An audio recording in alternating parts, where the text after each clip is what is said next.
Africa is rising and India is betting on Africa's rise. We have a shared past, not always a happy history. India, as I said, the most populous country in the world, the fifth largest economy, a $4 trillion approximate GDP. For us, the reordering of the world, the rebalancing, the multipolarity of the world will not be complete until Africa takes its due place. Having spoken about India-Nigeria, let me make a larger point in respect of Africa.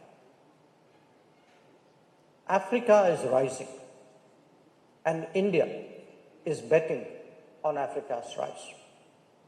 We are betting on Africa's rise because by any objective assessment, today there is so much going for Africa in terms of demography, in terms of resources, in terms of ambition, in terms of increasingly of policy alignments that clearly portend a very different, a much more positive future in the very short term. Now, we are betting on Africa because, as the President of NIBC reminded us, we have a shared past, not always a happy history, not between us, but between us and some other people. But it is a history which has engendered an enormous solidarity. And that solidarity today makes me say very clearly that for us, when we speak about a changing global order, we clearly today, India, as I said, the most populous country in the world, the fifth largest economy, a $4 trillion approximate GDP.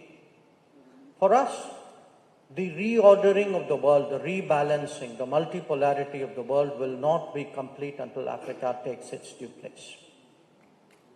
And we speak of it often, certainly in the diplomatic world, in terms of, there will be reform of the United Nations, who will have a seat, how will it go? And all of that is very important. But I would say to all of you that rebalancing, reordering a new global order will only happen when the core of it is economic, which is the rise of Africa has to be the economic rise of Africa.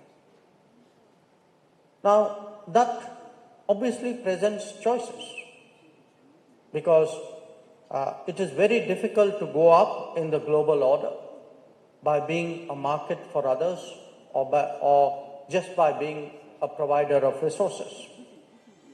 So the value that India brings, and it's a value today, I think, which is reflected in the room and in the conversations that will happen, which is how do we today invest in Africa? How do we manufacture in Africa? How do we produce in Africa? How do we value add in Africa? And I suggest to you, ladies and gentlemen, that is really the that is the special nature of the relationship today between India and Africa.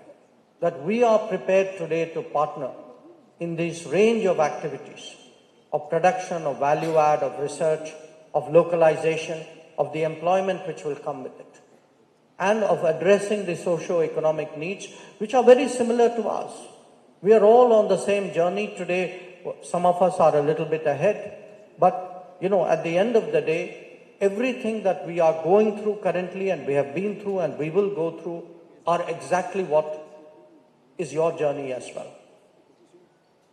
So my message to you today is, at a time, especially after the COVID, when we have all discovered the dangers of depending on faraway geographies for our basic needs, because we all had that anxiety for those years, when everything which we assumed internet global trade will provide very smoothly did not arrive on our shores.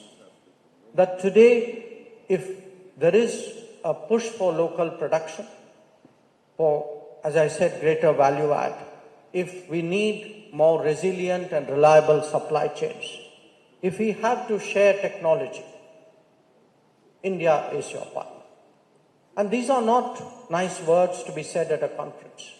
The proof of our commitment are in 200 development projects across the continent and another 70, 80 which are underway.